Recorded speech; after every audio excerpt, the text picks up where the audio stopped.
There's a part of the ADHD brain that doesn't struggle with attention deficit. So like even that nomenclature is wrong. We have 1,000 attentions. We just have a hard time directing that attention towards something that is in front of us.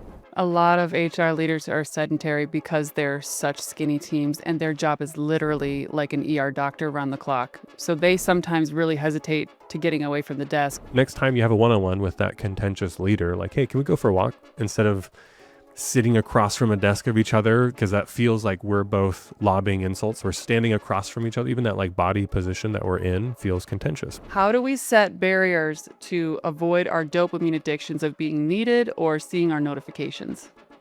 So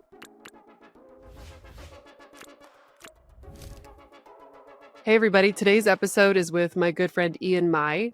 He is an ADHD coach and someone who landed in my LinkedIn inbox a few months ago, and I'm so glad he did. His ADHD radar was just on, and I was like the number one thing going off in his local sphere.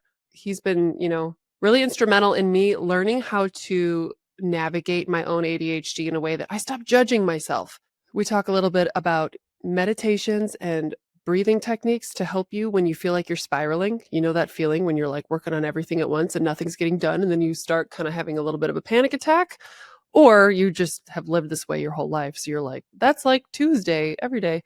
And we talk about structure and all the ways, like I said, to find your path forward to using your gift of creativity and your ability to bounce around and do all kinds of things, to do them well without losing your mind and making the people that you love crazy, because you're not crazy. So enjoy this episode. Send me a message on LinkedIn and let me know which of these tips or whatever he explained in this episode, let me know what helped you. I wanted you on the show for a lot of reasons, but I think ADHD is a topic everyone's talking about. It became mainstream maybe because of TikTok and Instagram, which is access to more resources and information. But the people who listen to my show deal with like constant daily time-sensitive interruptions from people who need them, and their teams are very small, so they kind of have to like handle it. So since this applies to lots of like the globe, like the world as a whole, but specifically HR leaders, I wanted to like get super clear, since everyone's talking about it and there's a lot of information out there, at a very simple foundational level, what is ADHD? yeah, so a actual clinical diagnosis of ADHD is a particular brain development where you'll likely have a smaller amygdala and a kind of sensitivity to dopamine around the amygdala and emotional regulation centers of the brain. So that's a very winded answer. No, but I loved that. Like, is that genetic? So there's a component of genetics that can be related to it. More often than not, though, it actually is early childhood brain development. So there's some component of you can grow out of ADHD, which really comes down to developing skills related to the emotional regulation, emotional behaviors, and as well as being able to utilize dopamine more effectively to the parts of the brain that we needed to. Mm-hmm. Quick, like side note, just because I'm curious, is it easy to explain the difference between ADD and ADHD? Not necessarily. And in fact, I think that's almost part of the problem of the designation of ADHD, is that ADD and ADHD could arguably be considered the same. And inherently, we look at ADHD differently just because it usually results in some amount of inattention, lack of focus that's externalized through our inability to sit still, and externalized in our inability to sit in stillness in front of people. Whereas ADD, it's like internally, I'm still buzzing and having the same level of energy. You're just not noticing it because I'm still. There's some nuance difference, but ultimately, from a brain development standpoint, there's very similar. And at some point, I do think that clinically, they'll probably get rid of ADD and ADHD as two separate things. Okay. So, I mean, there was always a stigma around ADD, like, oh, you're so ADD. And then it's like, but that child has ADHD and they need more access to. So for some reason, ADHD became like the okay one, and ADD always felt a little bit more harsh and judgmental. But glad to know they're so closely related. It's all talking about the same problem ish of like, it's really hard to focus sometimes and get so much done. Before we go into like tactics, how much of this do you think is just modern life and how busted this matrix is and all the expectations, how much of this is just the way that we're living is a little broken? Yeah. So I think when it comes to the inputs, right? So the nurtured stimulus of creating the equivalent of an ADHD brain is absolutely the modernity that we all have access to. So we all have the ability to emotionally escape through any number of mechanisms. We all have the inability to sit with our emotional experiences for long periods of time. And then on top of that, like we just have so many avenues for that escape that everyone can get themselves into this dopamine dysregulated state that creates the equivalent of what would appear to be ADD and ADHD symptoms.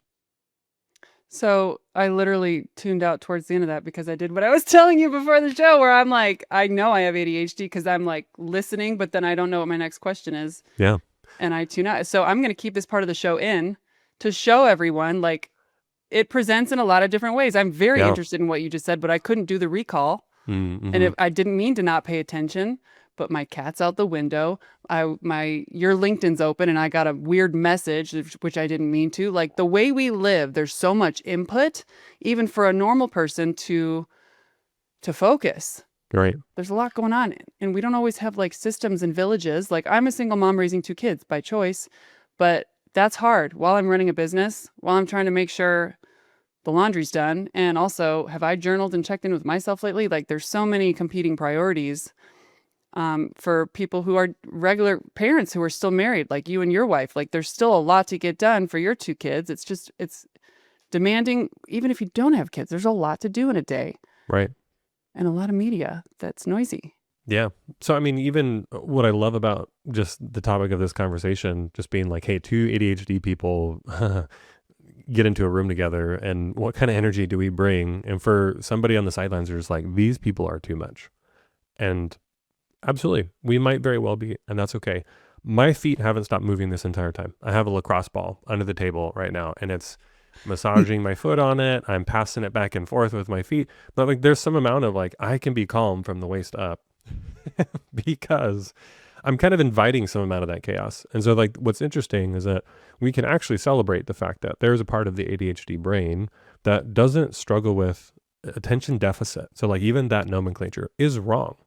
We have 1,000 attentions. We just have a hard time directing that attention towards something that is in front of us. And so Yes. those create some externalized behaviors. As an example, I used to have a hard time having a conversation with someone if I wasn't the center of attention. Yeah, I still do that to this day. And people say, you're so extroverted. I'm like, I think I'm just like, I'm trying to move things along. Mm-hmm. But also, like, I spoke with my friend Sarah recently. She's very opposite me. She's the yang to my yin, which is why we're best friends. I said, don't you always feel like you've got like 18 movies playing in your head and scenarios and things you have to do while you're hearing like 14 songs? And she's like, no, that never happens to me. I said, so your brain is just like one thing to do and then the next thing to do, and you're just always prioritizing? And she was like, yes. And I was like, that sounds actually kind of boring for me, but also kind of nice. But so I was describing to her a day in the life in my head. I said, I've had 15 conversations with people and I haven't even talked to them. I'm like always, I'm ruminating, I'm planning, I'm sometimes I'm excited, I'm thinking ahead, or I'm referring back. I'm constantly shifting and that's why when my kids I can talk to my kids and not even realize I've been talking to them because I'm on autopilot. So, and she's like, yeah, I mean, I get tired and that happens, but she goes, I'm very like this thing, then this thing, then this thing. And she told me though, she goes, but you remind me to have fun. You like help me to kind of be a little bit more lax with my structure. I need that sometimes. And I said, and you help me remember structure is possible one day. Yeah, I think there is something even to be said about you need to find 1 or 2 people that you can be completely, and I'm going to cuss, I love Jesus, but I cuss a little, completely batshit in front of, right? So like you do need to, and I think that's the key component to people with ADHD feeling safer in their sense of self-love and acceptance of like, hey, I'm going to only surround myself with people who are willing to say, hey, I love me a good batshit Ian from time to time. That's a huge great, like, I love that we're hey everyone, like, we're gonna get into tactics, but this stuff is so important to hear first before the tactics make sense. You got to make sure some of this other stuff you've thought about. I'm divorced, I've gone no contact with people I love, and it wasn't because of my ADHD, but there are people in my life who would make me feel like I'm too much. Why are you this way? And I've had to over time surround myself with people where I can say, Ian, I did it to you before the call. We hopped on and I was in the middle of something and I said, I'm talking out loud. So I go do it. And I was like, I need to go check my settings. Da, da, da, da, da. Okay, I'll be back. And I had to jump off our call. And I knew that you weren't going to judge me. You weren't going to make fun of me, and that you understand me. And so in life, like if you've got a partner or if you've got friends who are like, hey, what's wrong with you? Like, you give them a gentle nudge to say, like, or let me ask you, like, what's something someone could say to say, please don't talk to me like that, to like surround themselves with safer people. Yeah. So we said they weren't going to get into tactics, but the difficulty is that it's all tactical, like all the time. Right. And so the first tactic really is like checking in with yourself of, am I modifying myself to try to make this other person feel more comfortable? And does that feel healthy or not? Right. Like, and just ask yourself that question. So like, hey, I can hang out with Sarah because Sarah doesn't force me to spend so much emotional energy adapting and modifying and manipulating who I am in front of them. So are you saying ADHD people do a ton of masking and it's exhausting? Yes, it is. And for those who don't know, let's explain what masking is. Yeah, so masking is typically a behavior where it's a form of people pleasing. So it's typically kind of putting on a role, putting on a face, putting on an external visage that tries to make other people feel more comfortable, or our attempt at feeling safer around other people, but isn't necessarily honoring the internal emotional experience or honoring just our perception of ourselves. And those of you working in HR and people ops, I know you report into sometimes very scary executives who can be a bit brute and bullyish and use revenue metrics that you don't feel like you even understand what they're saying. And you're just like, yeah, sure, I'll do whatever you want. So this is just encouraging to you that you are allowed to push back and say, what do you mean by that? Or I need more time. Or I don't think that's a good idea for these data-backed reasons. You don't have to mask around them for your whole career because you're never going to get to that rewarding part of your career. Like your mask will be off when you've made it to like CHRO and you're rocking your stuff, because there's like a lot of self-love with ADHD. You got to love yourself, and that bring about some dark nights of the soul to kill the people pleasing off. And it takes a lot of work. And you talk about, the tactics of that, of like, what is the tactic of self-love? Oh, hey, you should love yourself. So I'm even just using like a shame word to then tell myself I should love myself. Like, you're such an idiot. You're supposed to love yourself. That one. Right. Oops. That wasn't very loving. Like that, I'm again back into the spiral of like not loving myself well. And so one of the things that you can actually start doing is thanking yourself for the attempt of what you're trying to do. Because again, people think self-love is you have to think positive. No, you don't. You have to thank every part of your brain and love and accept every part of it. The masking that I just did, hey, it was an attempt for me to feel safe. Hey, thank you for trying to help me feel safe. Right now, though, I'm going to choose to do X thing, right? Like really get clear about that. Self-love starts with thanking every part of you, sharing appreciative. There's a part of you, Christy, when you have 1,000 things going on, that's like, hey, thank you, productive mind. Thank you for trying to keep me being productive. I know in the past, productivity helped me feel safe. Yeah. Productivity helps me feel distracted from the emotions I wasn't willing or happy to sit with. Thank you for your attempt. But right now, this is the thing that I'm trying to focus on, or this is the thing I'm going to give my emotional energy to. So you just have that. Like, and the more you practice that, though, the quicker that happens. And like the less revolutions of the spiral you get on, and your threshold for noticing increases substantially. Yeah. I want to talk a little bit about spiraling, but also just share, in addition to what you just said, I've caught myself lately saying to my inner child self, like, Christy, what's wrong? Like spiraling, we'll talk about what it is. But for me, it's like, I'm trying to do 16 things at once. Now my breathing's very shallow. I feel like a panic attack is coming on. I'm like, I don't have time for this. I'm 36. How is this still happening to me? It's getting worse. And then I'm like doing too many things at once, and I will stop and say, sweetie, it's okay. I'm here. What do we need to do right now that makes most sense? And I have to say that out loud sometimes and could feel pretty silly, but that's my advice to anyone listening is I have to act like the adult to myself who's spiraling, who is the child from my childhood. Can we talk about what spiraling is and what causes it maybe? Yeah, so typically spiraling kind of comes from, one, we do have this sort of internal chaotic brain And so typically what it starts with is a particular thought we hook onto. And that thought usually leads to or has some undercurrent of emotional experience that we're afraid of, not willing to sit with, and so on, right? So your lack of productivity at some point in your life led to some sort of feeling that you don't want to feel at this point. So already, like, as soon as I can start naming the underlying emotion that I'm avoiding, oh, I'm noticing this feeling. I'm noticing, and it might be a feeling, right? Like giving a name to an emotional experience, but also could be like noticing, like you talked about, your heart rate, noticing your breath rate, noticing just even movement, like just an awareness of like that internal state. Isn't always, I might not have language for the emotion right now. And I just need to start focusing on like, what can I name in this moment right now? So again, like the spiraling usually happens. So like the undercurrent of the spiral is that one thought has already been practiced and attached to a different thought. And that thought is practiced and is latched to another thought. And you just keep, again, pulling the thread. But the thread is like unraveling of your sense of calm, your sense of self-worth, your sense of safety, your sense of ability to perform. And usually there's like one or two that are like the undercurrent of all of them. And maybe that stem from some big T or little t trauma that you've experienced in your life. And that's also, again, when you talk about like nature or nurture, is that you have a predisposition to the brain itself of an ADHD brain combined with some nurtured experiences, which again, those might be the big T or little t traumas that now all feel like they're connected to that particular thing.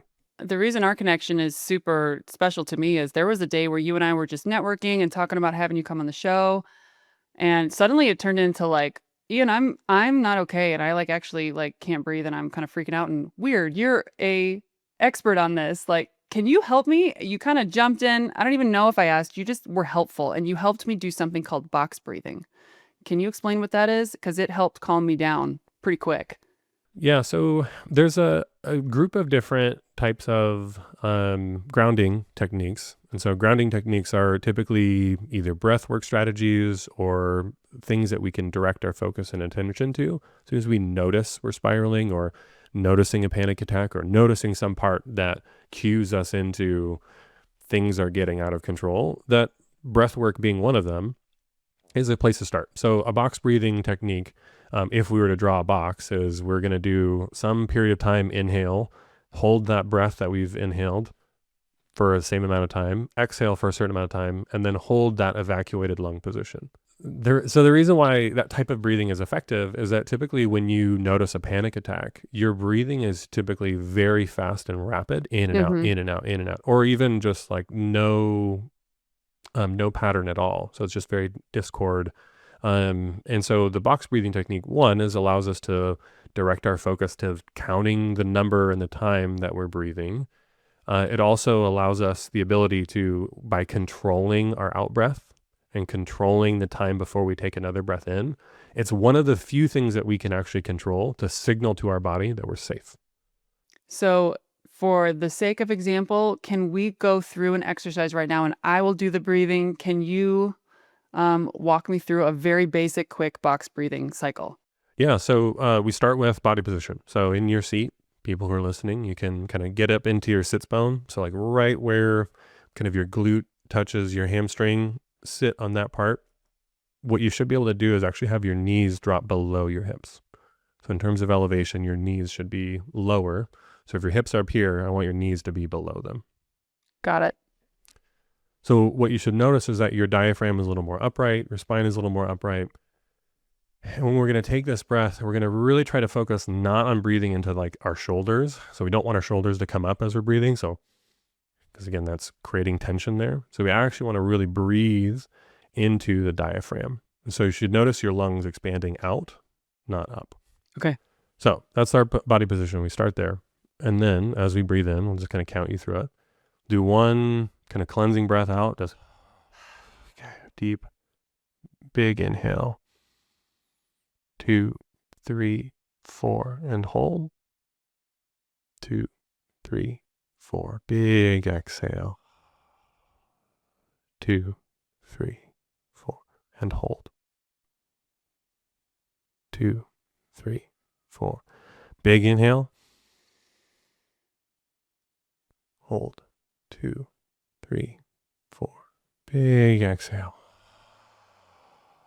2, 3, 4, and hold. So you should notice though, is that you can actually sense like your heart rate will slow down as you continue to slow down that exhale, as you force your body not to immediately reinflate your lungs as soon as you've evacuated all of the air in your lungs. Like that's a signal to your body, hey, you're safe. I'm not in a fight right now. I don't need to fight the bear in this moment. When you exercise, you'll notice that like your breathing, your heart rate are all very patterned, in, out, very, very quick, like just the beat of a drum, very rhythmic. And so this box breathing is a quick way to be able to have that signal, you're safe. We don't need to get into the fight, and start to calm down some of those autonomic responses. I feel great right now. There is something to that pacing. It makes you get present because you're like, "Oh, I'm holding my breath." And you're like, "No, I'm fine actually." And it's kind of a relief from the shallow breathing I've been doing this whole time and probably this whole morning since I woke up. So, I encourage all of you to try that. As simple as that sounds, it works. That's why people talk about it and, this self-helpy stuff. I know you're like, "Oh, I already knew that." Yeah, but do you do it? Do you put it into practice when you need it? Well, and that's the part too of like learning of like, hey, I don't need to teach more frontal lobe skills. I actually need you to learn this from like, I need to teach the lizard part of my brain this skill. Mhm. So that when I can finally say, oh, I'm noticing that like feeling, the lizard brain, I'm noticing an emotion, I'm noticing the feeling in my body. Okay, I need to now like have this skill practiced at slowing my heart rate down. Mhm. So when can we control this practice? We control it during exercise. Exercise is a controlled fight the bear experience. So next time you go work out, in between sets, in between your high intensity interval training, whatever, practice those box breathing techniques and intentionally try to slow your heart rate between sets, slow your heart rate between those intense periods. A lot of HR leaders are sedentary because they're such skinny teams and their job is literally like an ER doctor around the clock. So they sometimes really hesitate to getting away from the desk. So for anyone who's not in the gym, can you just give a pep talk on the importance of just taking a walk, take a loop in your neighborhood every day? Yeah. So, I mean, even just for the sake of movement, right? Because of the fact that we're holding all this energy internally, we've been told, hey, you just need to sit and focus. When in reality, like, hey, actually get up and go move your body. Or like, Christy, next time we have this conversation, you and I are going to be walking. Like we're going to, so we can have that blood flow to our brains, the norepinephrine that's going to get released in our bodies, which that is one of the ADHD medications is a form of norepinephrine. So, hey, I can get that naturally from exercise. So if I'm not medicating, I can treat it myself. But we also think all of our problems are solved. Does that make you happy? What does I'm sorry to cut you off. What does Yeah. norepinephrine do for our body? Like what does it make us feel?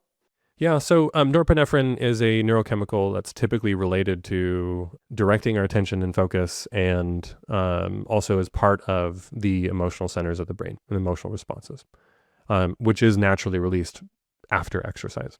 Yeah, so the other part of this too is that we have this sensibility when it comes to working in the office, working from homes, is that I need to spend time in the chair, and again, this can be from a pattern of history that I was just told that I needed to focus more if I just sat, and then I would actually yield these outcomes. But I can sit in this chair, I can sit in front of a textbook, I can sit in front of my computer and still not get anything done. Even if I'm not doom scrolling, even if I'm not distracting myself, I can still sit here in front of this keyboard and bang my head against it, being like, you need to focus, you need to focus, you need to focus. When in reality, I actually need to go move my body and have some space in my office that I can pace. I have, some other ways that hey, I just need to get up and move. Next time you have a one-on-one with that contentious leader, like, hey, can we go for a walk instead of sitting across from a desk of each other? Because that feels like we're both lobbing insults. We're standing across from each other. Even that like body position that we're in feels contentious versus going for a walk together. We're shoulder to shoulder. We're going in the same direction. We're moving together kind of in a sense of unity. Like that, actually, there's so much to that we just continue to think that, hey, no, I just need to sit and focus. Okay, so movement paired with, let's talk about the addiction to dopamine for ADHD. For me, it's like refreshing LinkedIn when I say something wise, witty, and spicy to help corporate. I'm not trying to get people riled up. I always have a solution. but the refreshing, validate me more, tell me I'm great. That company that didn't believe in me, look at me now.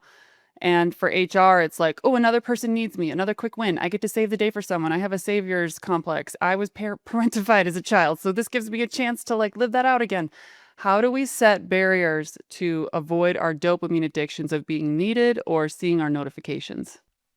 So the ADHD brain in particular is very susceptible to addiction because of the fact that the pattern of ADHD brain is that dopamine is usually very centered around the amygdala and emotional centers and less so in the frontal lobe executive function of the brain.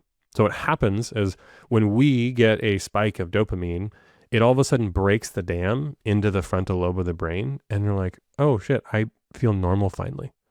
Oh, I actually feel some clarity. And in all honesty, I didn't know I had ADHD until I was in college and took speed for the first time at a party. And it was like, oh, I don't feel super energized. I feel calm and focused. It was like, oh shoot, I probably have ADHD, which is a weird place to self-diagnose. But needless to say, it's like all of that dopamine finally reaches the frontal lobe of the brain. So it's like, now I feel normal.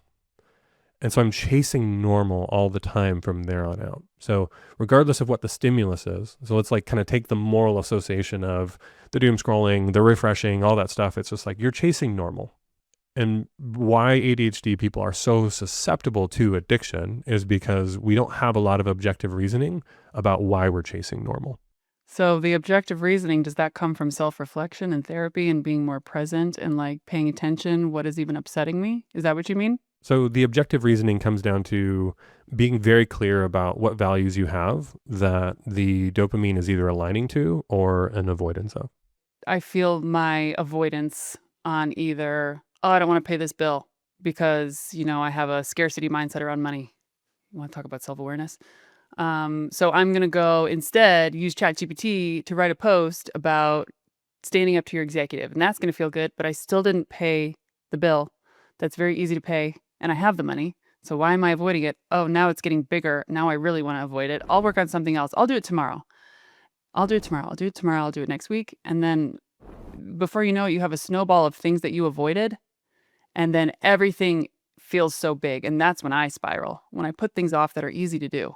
So what are some tips for like when you sense you're becoming avoidant, how do you snap yourself out of it? Yeah, so there's a couple things. Some of it is starting to, when I say create boundaries, it also might create some rules around when you block off time to pay bills. Because like, okay, it's going to require that I have a process for it. Every time I need to sit down and pay bills, I'm going to pay a bunch of them at once because already my brain is very good at like hyper obsessing about something. So first I'm going to like, all right, I pay bills on this date at this time every single month. And I have 10 minutes beforehand that I practice my breathing, practice like being present with all the stories I'm telling myself about the scarcity and why I haven't worked hard enough. And hey, you're avoiding the scarcity thing, like the fear of not having enough money by doing something that is going to likely generate money. So like thanking your brain for like, hey, thank you for your attempt to make me feel safe. Right now is the time that we blocked off objectively. We promised ourselves we were going to block off this time on this date for this particular thing. I'm noticing the scarcity story. I'm noticing the heart rate elevating. Start to like building some language around that and then being able to block something off. And so next time that you start worrying or thinking about the bills, look at the date, look at the time. Is it that date and time that I said that I'm going to focus and give energy to the bills? No, it's not. Hey, thanks brain for trying to remind me of the productivity. I'm focusing on this thing. This is when I'm going to get to focus on X, Y, or Z bill. I love that. That makes a lot of sense. It's easy to put into practice. It's respecting the time blocking. That's my version 2.0 is like avoidance sometimes railroads me, or my creativity and my I've always struggled with watching the time. I have big ideas. I have so many ideas at once. I'm very creative. I really struggle with spreadsheets and logical answers. It's boring to me. Are alarms, and because I'll mute my notifications. How does one really get time blocking to work? Yeah, so one of the things about ADHD is something called time blindness. And so the ADHD brain essentially has like, it's either now or not now. And so like that dichotomy of now or not now, it's always easy to be like, oh, no, not now. Nope, not now. Until all of a sudden, like you're only only did I start to realize how important this thing was like 5 minutes after it was due, or 5 days after it was due. The bill, 5 days after it was due. Now it's important. Depending on the nature of what that is like, again, parts of our brain are lacking dopamine. And now all of a sudden I just flooded my brain with adrenaline, and adrenaline combined with dopamine, because our body is releasing dopamine in order to get us prepared for the fight. Now all of a sudden my brain is functioning better. Now I feel clarity. Now I feel like I can finally make heads or tails of what I'm feeling. And so again, like a lot of this kind of has to do with being able to direct our dopamine more effectively. Our fear stories, they're not good or bad. It's just, are they useful or not? Because like right now, I mean, the fear scarcity story isn't a useful one when you're trying to pay the bills. Like actively pulling your card out to pay them. It's not a useful story in that moment. Right. And so there's moments when those stories are useful or not useful. And so rather than looking at them as good or bad, because again, we can get into that, like, you can't think like that. Stay positive. What's wrong with you? Stay positive. Yeah, exactly. What's wrong with you? There's something wrong with me. Like, that is one of the stories that, rather than trying to contend with every negative thought, being able to say, like, hey, thank you, brain. Like, I know that you're just trying to keep me safe. There might be some other pathology that's attached to it that you can, again, add some more self-love and connection with yourself. But hey, right now, this is what's serving me best. I've found that decluttering always helps too. If there is clutter in the space, my brain sees it and it bugs me, and it takes up mental load in my subconscious that I don't have. I'm in like debt in that area. I don't have space to be worried about the toys that are out, or the stack of papers on the counter. So I've had a lot of success with this one easy rule, is like, I don't go to bed with a dirty kitchen. Now, my kitchen was never filthy, but there would be a couple cups or dishes, or the dishes would need to be unloaded, or there's things. It has been so good for me to wake up, my coffee's ready, there's nothing to clean. Everything's ready for me to use and the kids to use. As opposed to before, when I was scrubbing dishes before they woke up because I put it off, because I was avoiding, because I didn't want to do it. But I had the time. So that's been helpful for me to get the clutter out of my space. Does clutter tend to bother us extra? Oh, absolutely.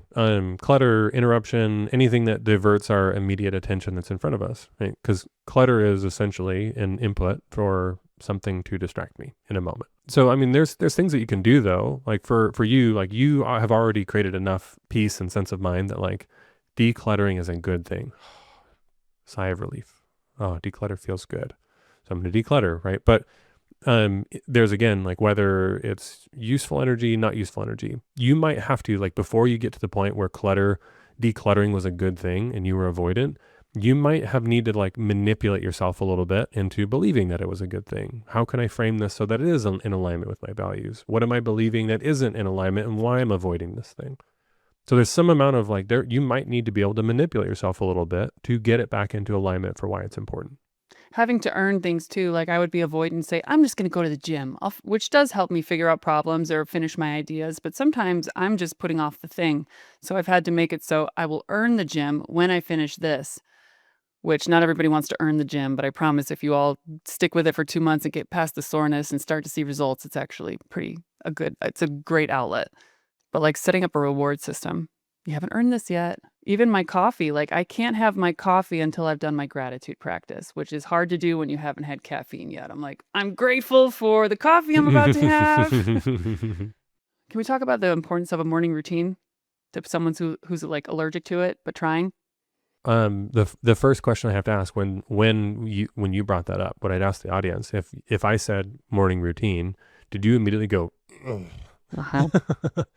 or did you go, yeah, of course. Right. And that's the part where like even just creating some awareness of like, what is my story around a morning routine? And like, I mean, I talked with another coach even just recently who's a extremely high performer, super capable, super confident person. And for the last couple of years, they're like, I refuse to go to bed before this time because I'm not all about the rise and grind sort of mindset. It's like, okay, you think waking up early and having a routine means rise and grind. Could it also mean that this private time that I get to have with myself? But that's the part for me, like, okay, I wake up at 5 a.m. most days because of the fact that like that is beautiful private time that I get to myself, that I am not responsible for anybody else. And I will slip into like, okay, gratitude. Yep. Reflection. Here's my intention for the day. I love myself. Now let me get on TikTok for like 50 minutes. So really those social media apps are big echo chambers of dopamine trouble. So I've been struggling in the morning to be bored. What is bored? My brain's like, we need to do something. What do we do? What are we supposed to do right now? And I'm like, nothing. Guys, it's okay. Chill. This is new. But it's hard. I think learning to be alone with yourself and be reflective and be like, what are my goals lately? How am I living up to my values? Do I know what my values are? How am I doing? Like, those are kind of conversations people don't always want to have, but that's probably where I want to get with my morning routine rather than just like, I'm up and I'm caffeinated. And that's, for me, that's like where it's at right now, very kindergarten level. But I need to be comfortable to be left alone with myself. It's only happened once that I've done it the full hour through, but I was like, God, that was exhausting. But it takes practice, I guess. Yeah, I think there's a time and place to like, okay, I recognize this is a season of my life where I'm going to be really focused on career-oriented stuff and I'm really going to put the emotional side stuff away, but I'm still going to do some amount of it. And so like, what's the smallest incremental thing, component of gratification, whatever, self-gratification, self-love that I can do that has enough of an impact to frame my day? Like, what's the smallest amount of that, right? And that's the part where you're going to have to test for yourself and being willing to experiment with what that means. I think it's all or nothing. For me, I just know myself and I don't trust my accountability. But my problem is, and this is an excuse, but I'm trying to grow a following for this company I'm building. So I need to spend time on social media doing research, like what's going viral, what are my next skit videos. And then I get sucked in and I like snap out of it like, oh God, I don't even remember those 50 minutes going by. And I was just like this the whole time. And like cat videos snuck in. And now I'm learning about like why lightning strikes twice sometimes and what that does to sand. I need to maybe set a timer on certain apps and be like, it's locked for the rest of the day. It's been like an excellent mirror to me to see my ability to hold myself accountable and that I still can't sometimes. A lot of the time I can't. And to just be gentle enough to be like, maybe tomorrow we'll do better. But also after this conversation, I'm like, maybe we just take it off the phone for like a week and see what happens. Yeah, there's a lot of ways that you can brick your phone, right? So minimizing the apps that you're able to open up during certain periods of the day. It might very well be like, actually there's a company called Brick that provides you with a physical device that you can separate yourself from. So that might be like, I'm going to put this little brick token in my kids' lock it in my kids' room, and I don't want to go in there to wake them up to go get it to unlock these apps from my phone. Right. So there's tools that you can use outside of like, yes, you can set up your phone a certain way, but like you said, I can dismiss any number of screen time blocks. I can dismiss any number of alarms. I can dismiss any of those things and do that mindlessly. But so some amount of it, there's a couple stories that you even brought up. I can't trust myself, that all or nothing, right? Like a lot of those things are sort of rehearsed habits and patterns that we can get stuck in, right? And even being able to say for the ADHD brain, we struggle to celebrate small things because our brain, when it comes to dopamine, only big, massive amounts of it ever feels like anything. The all or nothing, like I had an achiever family. I had a very perfect mother on paper, you know, she did her best too. Like there was a stiff competition as the youngest kid in my family. And so I see this in my daughter sometimes. You want to talk about generational curses? She went through a phase where she would try to draw a unicorn, and because mine's better, because I'm older, she crumples it up and like furiously throws it, and she was much younger.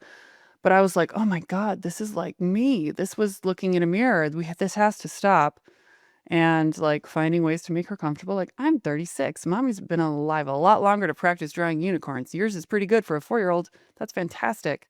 Is perfectionism a trait of ADHD people? Is there a pattern there, or is that maybe I'm in a cohort? Yeah, so the perfectionism isn't necessarily a symptom of ADHD, so it's ubiquitous for all people. Because like, I'm not a perfectionist. I'm very much hey, full send, whatever. We'll see.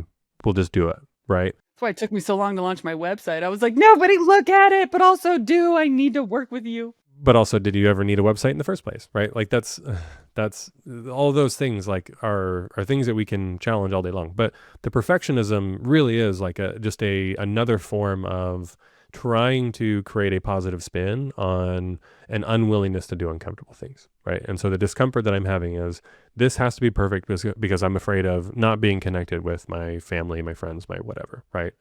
How I'm being perceived, how people look at this. Like I have a website that I have not touched or looked at in months because it is important to me not to spend energy on something that ultimately isn't making a huge dent in whether people do or don't work with me. They didn't go to my website and be like, oh, this guy's an idiot. Right? Maybe they did, but again, I wouldn't have accepted that person as my client in the first place. And also your website's great. So it's like we're so much harder on our own work. Maybe I'm not going to spend time accepting that compliment because I will ruminate on it and be like, yeah, my website's great. How awesome my website's great. So I'm not to say that I don't appreciate you. Yeah, totally. I get it. But so there's some amount of like, okay, when I say perfectionism, it's like, okay, I'm trying to rationalize not being willing to put an ugly rep in, not being willing to do bad effort, being willing to post 100 posts that are all terrible that probably won't do anything, right? Versus being able to say like, I'm willing to experiment on this thing for this amount of time, and it's okay if it completely doesn't resonate with XYZ people. Well, with the little time we have left, you dropped so many helpful like ways to approach this and think about it. So thank you. And I think this is an ongoing conversation where we can have you again after members ask even more questions. So really quick, Ian, can you tell us the types of people who tend to come to you and the things you help them do better, like the problems they're dealing with that you help them? Yeah, so my messaging really often is with the person who's highly successful but quietly suffering. Yeah, I know you're like, yeah, that's me.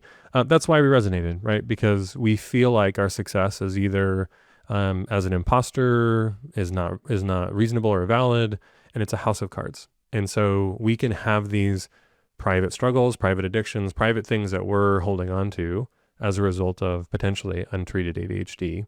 And my work is to be able to help you focus on the things that are right in front of you that are the most important to you and aligning yourself to that. Breath work, mindfulness, patterns to be able to help them more in a corporal way, being able to be more comfortable in the discomfort of the emotional conversations that you're having, the fires that you're constantly putting out, and being able to be more present with yourself throughout that. So you're not constantly losing more of yourself to the work that you're doing. That's awesome. Okay, great. How do people get a hold of you other than Engagement Academy? Yeah, so my only social media is on LinkedIn for all the reasons that you shared. Mm-hmm. So I'm just on LinkedIn, or you can go to my website, ianmai.co. That is co, not .com. That is how little energy I'm willing to give that I wasn't even wanting to spend the money to get the .com. Hey, minimum viable product. It says what it is. Good for you. You know how long it took me to come up with Engagement Academy, and was that really necessary? No. As a follow on LinkedIn, you've added a ton of value to my feed as I weed out the angry chorus of non-solution people who like to get us all riled up and they know not what they do. But I want to thank you for all of your thought leadership. That's helped me a lot. It's been a wonderful addition to my feed. And I encourage everyone who's listening to follow you too. We'll put a link to your LinkedIn in the show notes. And thank you for making it feel like there's nothing wrong with us and for explaining everything so easily. Thank you, Christy. I celebrate you. I celebrate that wonderful ADHD brain of yours.